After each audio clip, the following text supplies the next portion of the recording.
Hello friends, સ્વાગત છે તમારું ફરી એકવાર આપણી ગુજરાત પોલીસ કોન્સ્ટેબલની મોક ટેસ્ટમાં। આજે આપણે ભારતનો ઇતિહાસ એટલે કે Indian history, okay, NCERT GCERT, okay, NCERT જીસીઆરટીના 50 જેટલા મોસ્ટ એમપી ક્વેશ્ચન જોવાના છે। ઓકે, તો ચલો આપણે સ્ટાર્ટ કરીએ ભારતના ઇતિહાસના મોસ્ટ એમપી ક્વેશ્ચનો, જે તમને આવનારી પીએસઆઈ, ઓકે, કોન્સ્ટેબલ, તલાટીમાં કામ લાગી શકે।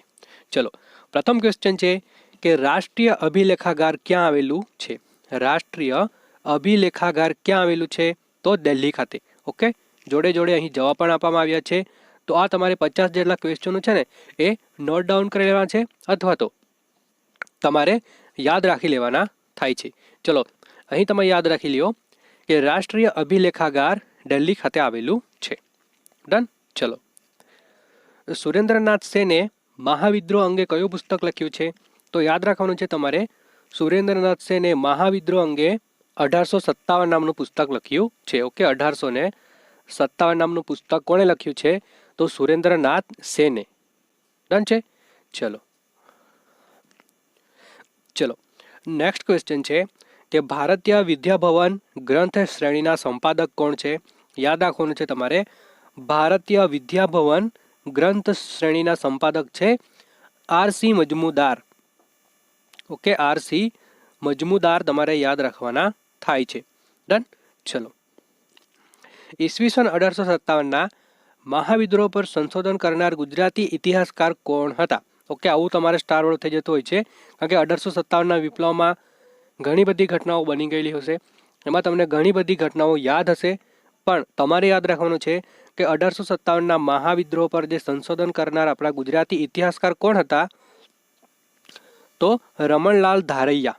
ઓકે, અહીં તમારો બી રાઈટ આન્સર થઈ જશે, રમણલાલ ધારૈયા યાદ રાખવાનું થશે। ચલો, ગાંધીજીનો અક્ષરદેહ પ્રકાશિત કરનાર પ્રકાશન જણાવો। ગાંધીજીનો અક્ષરદેહ પ્રકાશિત કરનાર પ્રકાશન જણાવો, તો એ છે નવજીવન પ્રકાશન। ઓકે, અહીં તમારો સી સાચો જવાબ થઈ જશે કે ગાંધીજીનો અક્ષરદેહ પ્રકાશિત કરનાર પ્રકાશન હતું નવજીવન પ્રકાશન। ચલો, કયા ઇતિહાસકારે રિપોર્ટે ઓન કયા ઇતિહાસકારના રિપોર્ટ ઓન એટલે કે કયા ઇતિહાસકારના રિપોર્ટ પ્રમાણે ધ પોર્ટુગીઝ રેકોગીઝ પ્રસિદ્ધ કર્યું હતું? ઓકે, ધ પોર્ટુગીઝ રેકોગીઝ પ્રસિદ્ધ કર્યું હતું, તો એ છે તમારા એફડી ડનવર્સ। એફડી એટલે તમે જે બેંકમાં એફડી કરો છો ને, એફડી ડનવર્સ, ધ પોર્ટુગીઝ રેકોઝન યાદ રાખવાનું છે। ચલો ચલો તો 7 નંબરનો ક્વેશ્ચન છે કે મુંબઈ ગેઝેટિયર ભારતમાં કઈ પ્રજાની પ્રવૃત્તિઓની માહિતી આપે છે? તો યાદ રાખવાનું છે તમારે, મુંબઈ ગેઝેટિયર એ પોર્ટુગીઝ પ્રજાની માહિતી આપે છે। ઓકે, પોર્ટુગીઝ પ્રજાની પ્રવૃત્તિઓની માહિતી આપે છે। ચલો, પોર્ટુગીઝ યાદ આવે તમને એટલે તમને એક વસ્તુ ખબર છે કે 1498માં વાસ્કો દી ગામા, ઓકે, વાસ્કો દી ગામા આવ્યો હતો, જે એક પોર્ટુગીઝ હતો અને આપણા ભારતના કાલિકટ બંદરે ઉતર્યો હતો। ઓકે, આવી બધી વસ્તુ ખબર છે, પણ તમારે હવે જોડે જોડે યાદ રાખવાનું થશે કે પોર્ટુગીઝમાં જે પ્રવૃત્તિ કરે છે એ પ્રજા, એની માહિતી મુંબઈ ગેઝેટિયરમાં આપવામાં આવી છે। ચલો, ભારતમાંની ફ્રેન્ચ વસાહતો અને પ્રવૃત્તિઓની સંબોધક પુસ્તક છે history of the French in India. Okay, આ એક બીજું બુક આવી ગયું અથવા તો બીજું એક પુસ્તક આવી ગયું કે history of the French in India કોણે લખ્યું છે? તો જીબી માલ્સન। જીબી માલ્સન યાદ રાખવાનું છે, જીબી માલ્સને ફ્રેન્ચ ઇન્ડિયન લખ્યું છે। ડન, ધી ફ્રેન્ચ ઇન્ડિયા લખ્યું છે। ચલો, ડુપ્લે એન્ડ ક્લાઇવ ગ્રંથની રચના કોણે કરી? સ્ટાર વાળો ક્વેશ્ચન થઈ જશે કે ડુપ્લે એન્ડ ક્લાઇવ ગ્રંથની રચના કોણે કરી હતી? તો ડોડવેલ યાદ રાખવાનું છે, ડોડવેલ ડુપ્લે એન્ડ ક્લાઇવની ગ્રંથની રચના કરી હતી। ચલો, કેમ્બ્રિજ હિસ્ટ્રી ઓફ ઇન્ડિયા પુસ્તકના લેખક કોણ છે? અથવા તો કેમ્બ્રિજ હિસ્ટ્રી ઓફ ઇન્ડિયા ગ્રંથ કયા શાસનકાળમાં આલેખન થયું હતું? તો ડચ લોકોનું છે। Okay, Cambridge history of India ગ્રંથના જે ગ્રંથ છે કયા શાસનકાળમાં લખાયું હતું? તો ડચ શાસનકાળમાં લખાયું હતું। યાદ રાખવાનું છે તમારે, Cambridge history of India Dutch. Done છે। ચલો, લેન્ડ સિસ્ટમ ઓફ બ્રિટિશ ઇન્ડિયાના કરતા કોણ છે? તો એ છે બેડલ પોલવેલ, ઓકે, લેન્ડ્સ સીડન્સ ઓફ બ્રિટન ઇન્ડિયાના લેખક અથવા તો એમના કાર્યકર્તા જે છે બેડન પોલ વેલ. સી તમારો સાચો જવાબ થઈ જશે. ચલો, 1857ના જે નામનું પુસ્તક કોણે લખ્યું છે? તો સુરેન્દ્રનાથ સેન. આપણે આગળ ચર્ચા કરી ગયા છે કે 1857ના પુસ્તકનું લેખન કોણે કર્યું? તો સુરેન્દ્રનાથ સેન. ચલો, વીર સાવરકરે 1857ના સંગ્રામને લગતું કયું પુસ્તક લખ્યું છે? તો ભારતનો પ્રથમ સ્વતંત્ર સંગ્રામ. અહીં તમારો સી સાચો જવાબ થઈ જશે કે વીર સાવરકરે 1857ના સંગ્રામને લગતું ભારતનો પ્રથમ સ્વતંત્ર સંગ્રામ નામનું પુસ્તક લખ્યું છે. ડન. ચલો, A.C. બેનર્જીએ તાજના શાસનકાળને કયું પુસ્તક લખ્યું છે? A.C. બેનર્જીએ તાજના શાસનકાળને લગતું કયું પુસ્તક લખ્યું છે? તો ઇન્ડિયન કોન્સ્ટિટ્યુશનલ ડોક્યુમેન્ટ. ડી તમારો સાચો જવાબ થઈ જશે. કોણે લખ્યું છે? તો A.C. ઓકે, યાદ રાખવાનું, A.C. બેનર્જીએ તાજના શાસનકાળ માટે ઇન્ડિયન કોન્સ્ટિટ્યુશનલ ડોક્યુમેન્ટ નામનું પુસ્તક લખ્યું છે. ભારતના બંધારણીય ઇતિહાસના પુસ્તકના કર્તા કોણ છે? ભારત બંધારણીય ઇતિહાસ આ નામનું પુસ્તક કોણે લખ્યું છે અથવા તો એમના કર્તા કોણ છે? તો યાદ રાખવાનું છે તમારું, ભારતના બંધારણીય ઇતિહાસના પુસ્તકના કર્તા છે A.V. Keith. Okay, A.V. Keith. Done, A.V. Keith. હવે તમે આખું બંધારણ, અમુક એટલી કલમો, અમુક એટલા અનુચ્છેદ છે, એમના સુધારા વધારા બધું વાંચી લીધું હોય, પણ એનસીઆરટી જીસીઆરટી મુજબ તમને ભારતીય બંધારણ ઇતિહાસના જે પુસ્તક છે એમના કરતા નહીં ખબર હોય, જે છે આપણા A.V. કીથ, તો તમારો 1 માર્ક્સ જતો રહે. ડન છે. તો તમારે અહીં યાદ રાખવાનું છે, ભારતના બંધારણીય ઇતિહાસના પુસ્તકના કરતા છે A.V. કીથ. ચલો, પટ્ટાભી સીતારામૈયાએ ગાંધી યુગને લગતું કયું પુસ્તક લખ્યું છે? તો પટ્ટાભી સીતારામૈયાએ ગાંધી યુગને લગતું history of India national Congress. Okay, આ પુસ્તક કોનું છે? તો પટ્ટાભી સીતારામૈયાનું છે. History of Indian national Congress. એ તમારો સાચો જવાબ થઈ જશે. ગુજરાત દેશનો ઇતિહાસ પુસ્તક કોણે લખ્યું છે? ઓકે, આવા નવા ક્વેશ્ચનો તમને જોવાના મળતા છે આપણી ચેનલ પર. ગુજરાત દેશનો ઇતિહાસ. ઓકે, ગુજરાત દેશનો ઇતિહાસ પુસ્તક કોણે લખ્યું છે? તો મગનલાલ વખતચંદ શેઠ. અહીં તમારો સી સાચો જવાબ થઈ જશે કે ગુજરાત દેશનો ઇતિહાસ નામનું પુસ્તક મગનલાલ વખતચંદ લખ્યું છે. ચલો, રાસમાળાના રચયિતા કોણ છે? ઓકે, રાસમાળાના રચયિતા કોણ છે? તો એ છે તમારા Alexander Forbes. Okay, Alexander Forbes એ રાસમાળા લખી હતી. ચલો, કોના સિક્કાઓ બોડિયા રાજા તરીકે ઓળખાતા હતા? સ્ટાર વાળો થઈ જશે કે કોના સિક્કાઓ બોડિયા રાજા તરીકે ઓળખાતા હતા? તો એડવર્ડ સાતમાના. ઓકે, એડવર્ડ સાતમાના નામના જે રાજા હતા, એમના જે સિક્કા હતા એ બોડિયા રાજા તરીકે ઓળખાતા હતા. ચલો, ભારતીય રાજાઓના સિક્કાઓ પર કઈ લિપિ જોવા મળતી હતી? આપણા ભારતના રાજાઓ હતા, એમના જે સિક્કાઓ હતા એમના પર કઈ લિપિ જોવા મળતી હતી? તો દેવનાગરી લિપિ. ઓકે, બી તમારો રાઈટ આન્સર થઈ જશે. નીચેના પૈકી કયું પુસ્તક માત્ર ગાંધીજીનું નથી? ઓકે, નીચેના પૈકીનું કયું પુસ્તક માત્ર ગાંધીજીનું નથી? તો મારા અનુભવો એ માત્ર ગાંધીજીનું નથી. તો તમે અહીં તમારો ડી રાઈટ આન્સર થઈ જશે. ઇતિહાસની આંખ તરીકે કોને ઓળખવામાં આવે છે? તો ભૂગોળને. ઓકે, ઇતિહાસની આંખ તરીકે કોને ઓળખવામાં આવે છે? તો એ છે ભૂગોળને આપણે ઓળખીએ છીએ. ભારતનું રાષ્ટ્રીય અભિલેખાગાર ક્યાં આવેલું છે? તો દિલ્હી ખાતે. આપણે ચર્ચા કરી ગયા. ચલો, ભારતમાં બ્રિટિશ તાજનું શાસન ક્યારથી શરૂ થયું હતું? તો 1857થી ભારતમાં બ્રિટિશ તાજનું શાસન શરૂ થયું હતું. ગાંધીજીનું અક્ષરદેહ પુસ્તક કોણે પ્રકાશિત કર્યું હતું? તો નવજીવન પ્રકાશન. આની પણ ચર્ચા કરી ગયા કે ગાંધીજીનું અક્ષરદેહનું પુસ્તક કોણે પ્રકાશિત કર્યું? તો નવજીવન પ્રકાશન દ્વારા પ્રકાશિત કરવામાં આવ્યું હતું. ચલો, ભારતીય નવજાગૃતિ અને પત્રકારના પિતા કોણ હતા? તો રાજારામ મોહન રાય. મોસ્ટ ટાઈમ યાદ રાખવાનું છે, સ્ટાર વાળો ક્વેશ્ચન, કે ભારતીય નવજાગૃતિ અને પત્રકાર તત્વના પિતા કોણ છે? તો રાજારામ મોહન રાય. અહીં તમારો બી સાચો જવાબ થઈ જશે. ચલો, ગાંધીજીના જીવન ચર્ચાને 40 ભાગમાં આલેખીને લખાયેલી પુસ્તક કઈ છે? ગાંધીજીના જીવન ચર્ચાને 40 ભાગોમાં આલેખાયેલી પુસ્તક કઈ છે? તો મહાદેવની ડાયરી, મહાદેવભાઈની ડાયરી. અહીં તમારો બી સાચો જવાબ થઈ જશે. ડન છે. ચલો, વાસ્કો દી ગામા ભારત ક્યારે આવ્યો હતો? આપણે ચર્ચા કરી ગયા છે. 1498માં આવ્યો હતો અને ભારતમાં કાલિકટ બંદરે ઉતર્યો હતો. ડન. ચલો, તો યાદ રાખવાનું છે વાસ્કો દી ગામા 1498 એ કોણ હતો? તો એક પોર્ટુગીઝ હતો. ઓકે, પોર્ટુગીઝ હતો. કઈ કંપની ભારતમાં એસ્ટાડોટ ઇન્ડિયા તરીકે જાણીતી છે? મોસ્ટ ટાઈમ થઈ જશે કે કઈ કંપની ભારતમાં એસ્ટાડોટ ઇન્ડિયા તરીકે જાણીતી છે? તો એ પોર્ટુગીઝ કંપની. અહીં તમારો એ સાચો જવાબ થઈ જશે કે એસ્ટાડોટ ઇન્ડિયા તરીકે પોર્ટુગીઝ જે કંપની છે એ જાણીતી છે. ચલો, ભારતનું પ્રથમ વર્તમાનપત્ર એટલે બેંગોલ ગેઝેટ. યાદ રાખવાનું છે, આ પૂછાઈ ગયેલું છે કે ભારતનું પ્રથમ વર્તમાનપત્ર એટલે બેંગોલ ગેઝેટ. ડન છે. ચલો, તો હવે ફરીથી ક્વેશ્ચન નંબર 1 આવી ગયો છે. હમણાં સુધી આપણે 30 જેટલા ક્વેશ્ચનો જોઈ ગયા, પાછા 30 જેટલા ક્વેશ્ચનો જોઈશું એટલે ટોટલ 60 જેટલા ક્વેશ્ચનો થઈ જશે. અને આપણા ચેનલ પર આવેલા તમામ વિદ્યાર્થી મિત્રોને આપણી ચેનલના ક્વેશ્ચનો ગમતા હોય તો ચેનલને લાઇક કરવાનું છે, શેર કરવાનું છે. વિડીયો લાઇક કરો, શેર કરો અને નવા જે પણ વિદ્યાર્થી મિત્રો જોતા હોય એમને આપણી ચેનલને સબસ્ક્રાઈબ કરી લેવાની થાય છે. ચલો, પ્લાસીનું યુદ્ધ ક્યારે થયું? મોસ્ટ ટાઈમ ક્વેશ્ચન ઘણી વખત પૂછાઈ ગયેલો. તો 1757. ઓકે, પ્લાસીનું યુદ્ધ ક્યારે થયું? તો 1757. ચલો, શીખ રાજ્યનું વિલીનીકરણ કોણે કર્યું હતું? જે શીખ રાજ્ય હતું એનું વિલીનીકરણ કોણે કર્યું હતું? તો ડેલહાઉસી. ઓકે, ડેલહાઉસીએ શીખ રાજ્યનું વિલીનીકરણ કર્યું હતું.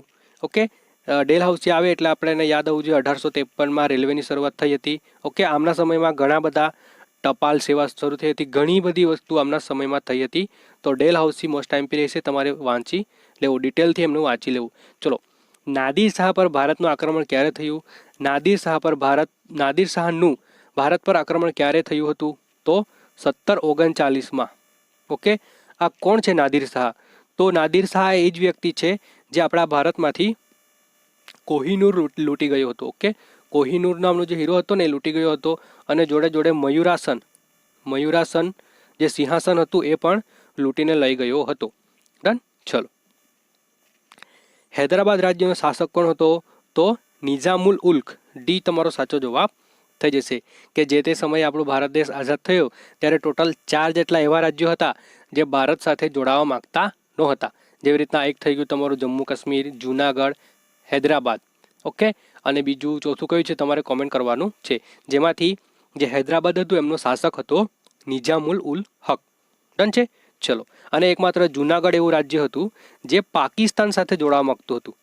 ડન, આ બધું યાદ રાખવાનું. ચલો, મરાઠી સત્તામાં સર્વપ્રથમ પેશવા કોણ હતા? તો બાલાજી વિશ્વનાથ. ડી તમારો સાચો જવાબ થઈ જશે. સ્ટાર વાળું આ બધાને આવડતું હશે કે મરાઠી સત્તામાં સર્વપ્રથમ પેશવા કોણ હતા?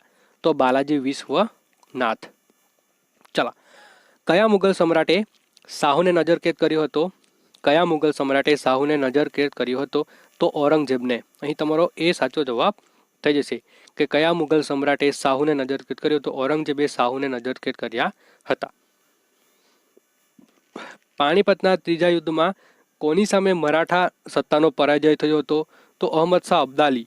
ડી તમારો સાચો જવાબ થઈ જશે કે પાણીપતના ત્રીજા યુદ્ધમાં કોની સામે મરાઠાનો પરાજય થયો? તો અહમદ શાહ અબ્દાલી સામે મરાઠા સત્તાનો પરાજય થયો હતો. નિઝામુલ ઉલુકની ઉપાધિ કયા શાસકે આપી હતી? ઓકે, નિઝામુલ મુલ્કની ઉપાધિ કયા શાસકને અપાઈ હતી? તો આસફ જહાં. સી તમારો સાચો જવાબ થઈ જશે કે નિઝામુલ ઉલ મુલ્કની ઉપાધિ કયા શાસકને અપાઈ?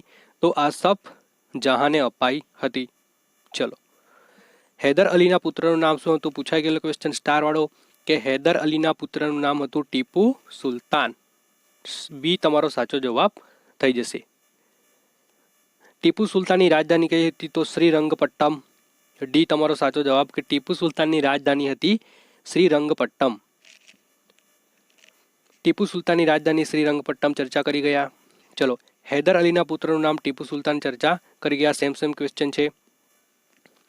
ચોથા મૈસૂર વિગ્રહમાં કોનો પરાજય થયો હતો? તો ટીપુ સુલતાનનો પરાજય થયો હતો. મોસ્ટ ટાઈમથી યાદ રાખવાનું છે કે ચોથા મૈસૂર વિગ્રહમાં કોનો પરાજય થયો? તો ટીપુ સુલતાનનો પરાજય થયો હતો. એટલે એમનો મતલબ એવો છે કે ચોથું મૈસૂર વિગ્રહ એટલે કે ફર્સ્ટ, સેકન્ડ અને થર્ડ, આ ચોથું જે મૈસૂર યુદ્ધ હતું એમાં ટીપુ સુલતાનનો પરાજય થયો હતો. તો પહેલું, બીજું અને ત્રીજું એ પણ તમારા માટે ઇમ્પોર્ટન્ટ થઈ જાય છે કે પ્રથમ મૈસૂર વિગ્રહ અથવા તો યુદ્ધ, બીજું, ત્રીજું આ બધા તમને આવડતા હોવા જોઈએ. ચલો, કયા શીખ સરદારે બહાદુર શાહ વિરોધ કર્યો હતો? તો બંદા બહાદુર. બી તમારો સાચો જવાબ થઈ જશે કે કયા શીખ સરદારે બહાદુર શાહ વિરુદ્ધ વિદ્રોહ કર્યો હતો? તો બંદા બહાદુર સાચો જવાબ થઈ જશે. ચલો, હૈદર અલીએ આધુનિક શાસ્ત્રગણની સ્થાપના ક્યારે કરી? ઓકે, ચલો આ તમારા માટેનો ક્વેશ્ચન છે કે હૈદર અલીએ આધુનિક શસ્ત્રાગારની સ્થાપના ક્યાં કરી હતી? ફટાફટ કોમેન્ટ કરો. 18મી સદીમાં ગણિત, વિજ્ઞાન અને ઇતિહાસ જેવા વિષયોમાં રસ રુચિ લેનાર શાસકનું નામ ટીપુ સુલતાન. સ્ટારવાળો ક્વેશ્ચન થઈ જશે કે 18મી સદીમાં ગણિત, વિજ્ઞાન અને ઇતિહાસ જેવા વિષયોમાં રસ રુચિ લેનાર શાસક હતા આપણા ટીપુ સુલતાન. ડન. ચલો, જયપુર, ઉજ્જૈન, મથુરા વગેરે સ્થળોએ વેધશાળાઓનું નિર્માણ કરનાર રાજા એટલે સવાઈ જયસિંહ. સ્ટારવાળો ક્વેશ્ચન થઈ જશે. જયપુર, ઉજ્જૈન, મથુરા વગેરે જગ્યાએ વેધશાળાઓનું નિર્માણ કરનાર રાજા એટલે સવાઈ જયસિંહ. શીખોને લડાયક બનાવવાના પ્રયત્નો કોણે કર્યા હતા? તો ગુરુ ગોવિંદસિંહજી હતા. એમણે શીખોને લડાઈ લાયક એટલે કે લડવા લાયક બનાવ્યા, એમના પ્રયત્નો કર્યા હતા. તો એ છે આપણા ગુરુ ગોવિંદસિંહજી. ઓકે, આવા સિમ્પલ ક્વેશ્ચન પણ પૂછાઈ જતા હોય છે તો તમને આવડવા જોઈએ. ચલો, મરાઠી સત્તાની પેશવા પ્રથાની શાસન વ્યવસ્થા. પ્રથમ પેશવા આપણે ચર્ચા કરી ગયા કે બાલાજી વિશ્વનાથ પ્રથમ એ પ્રથમ પેશવા હતા. પાણીપતનો ત્રીજો યુદ્ધ કોની મહત્વની ભૂમિકા હતી? તો સદાશિવ રાવ. પાણીપતના જે ત્રીજું યુદ્ધ થયું હતું તેમાં કોની મહત્વની ભૂમિકા હતી? તો સદાશિવ રાવ. એ મરાઠા તરફથી લડ્યા હતા. ઓકે, પાણીપતનું જે યુદ્ધ હતું એ આપણે આગળ ચર્ચા કરી ગયા કે અહમદ શાહ અબ્દાલી અને મરાઠા, એમાં અહમદ શાહ જીતી ગયા હતા અને મરાઠા વતી જે યુદ્ધ લડ્યું હતું તે હતા સદાશિવ રાવ. ડન. તો પાણીપતના ત્રીજા યુદ્ધમાં કોની મહત્વની ભૂમિકા હતી? તો એ છે તમારા સદાશિવ રાવ. ચલો, પૂર્વ ભારતના છત્રપતિ શિવાજી તરીકે કોને ઓળખવામાં આવે છે? તો રુદ્રસિંહ. પૂર્વ ભારતના છત્રપતિ શિવાજી તરીકે આપણે રુદ્રસિંહને ઓળખીએ છીએ. મુગલોને હફાવનાર આસાની નેતા કોણ હતા? તો બડફકન. મુગલોને હફાવનાર આસામી નેતા હતા બડફકન. ડન. ચલો, કયા વિદેશી આક્રમણને કારણે ભારતમાં શીખ સત્તાનો વિકાસ થયો? તો ઈરાન. કયા વિદેશી આક્રમણને કારણે ભારતમાં શીખ સત્તાનો વિકાસ થયો હતો? તો ઈરાનના આક્રમણને કારણે. ડન છે. ચલો, ઈસવીસન 1739માં કયા ઈરાની શાસકે ભારત પર આક્રમણ કર્યું હતું? નાદિર શાહ. આપણે ચર્ચા કરી ગયા. વર્ષ યાદ રાખવાની છે 1739. ચલો, અંગ્રેજોએ દિલ્હી ક્યારે કબજે કર્યું? સ્ટારવાળો ક્વેશ્ચન થઈ જશે. અંગ્રેજો જે હતા એમણે દિલ્હી ક્યારે કબજે કર્યું હતું? તો 1803માં. ઓકે, ચલો, પ્લાસીના યુદ્ધમાં અંગ્રેજો સામે બંગાળનો કયો શાસક હાર પામ્યો હતો? તો સિરાજ ઉદ્દૌલા. ઓકે, યાદ રાખવાનું છે. પ્લાસીના યુદ્ધમાં અંગ્રેજો સામે બંગાળનો કયો શાસક પર હાર પામ્યો હતો? તો સિરાજ ઉદ્દૌલા. હૈદર અલીએ મૈસૂરના નામ માત્ર રાજા તરીકે કોની નિમણૂક કરી? તો રાજા કૃષ્ણદેવરાય. રાજા કૃષ્ણરાજ વદીરાય. નામ યાદ રાખો, રાજા કૃષ્ણરાજ વદીરાય એ નામ માત્ર રાજા તરીકે નિમણૂક કરી હતી હૈદર અલીએ. ડન છે. ચલો, ટીપુ સુલતાન કઈ ક્રાંતિથી પ્રભાવિત બન્યો હતો? સ્ટારવાળો ક્વેશ્ચન કે ટીપુ સુલતાન જે છે કઈ ક્રાંતિથી પ્રભાવિત થયો હતો? તો ફ્રાન્સની ક્રાંતિથી. કે 1757માં આઈ થિંક આ ક્રાંતિ થઈ ગઈ હતી. ઓકે, ચેક કરી લેવું તમારે વર્ષ કયું છે તે, પણ ફ્રાન્સ ક્રાંતિથી ટીપુ સુલતાન પ્રભાવિત થયો હતો. પાણીપતના ત્રીજા યુદ્ધમાં મરાઠા પણ કેટલા સૈનિકો મૃત્યુ પામ્યા હતા? તો 28 જેટલા સૈનિકો મૃત્યુ પામ્યા હતા. ઓકે, અને નામ યાદ રાખવાનું છે સદાશિવ. મરાઠા વતી કોણ લડ્યું હતું? તો સદાશિવ લડ્યા હતા અથવા તો એમનો પ્રભાવ મહત્વપૂર્ણ રહ્યો હતો. ચલો, મરાઠા શક્તિનો પુનઃ ઉદય કોના દ્વારા થયો છે? તો સવાઈ માધારાવ. ઓકે, આવું પણ પૂછાતું હોય છે સ્ટારવાળું કે મરાઠા શક્તિનો પુનઃ ઉદય કોના દ્વારા થયો? તો સવાઈ માધવરાવ દ્વારા થયો હતો. ચલો, આસામ અને પૂર્વ ભારતમાં કયા ગવર્નરે સામ્રાજ્યવાદીની અમલમાં મૂકી હતી? આસામ અને પૂર્વ ભારતમાં કયા ગવર્નરે સામ્રાજ્યવાદી નીતિ અમલમાં મૂકી? તો કોર્નવાલિસ. સી તમારો સાચો જવાબ થઈ જશે. નૈતિક રીતે ચોખ્ખો એવો અવધનો સરદાર એટલે કોણ? તો સફદરગંજ. ઓકે, સફદરજંગ. નૈતિક રીતે ચોખ્ખો એવો સરદાર, અવધનો સરદાર કોણ હતો? તો સફદરજંગ. ડન છે?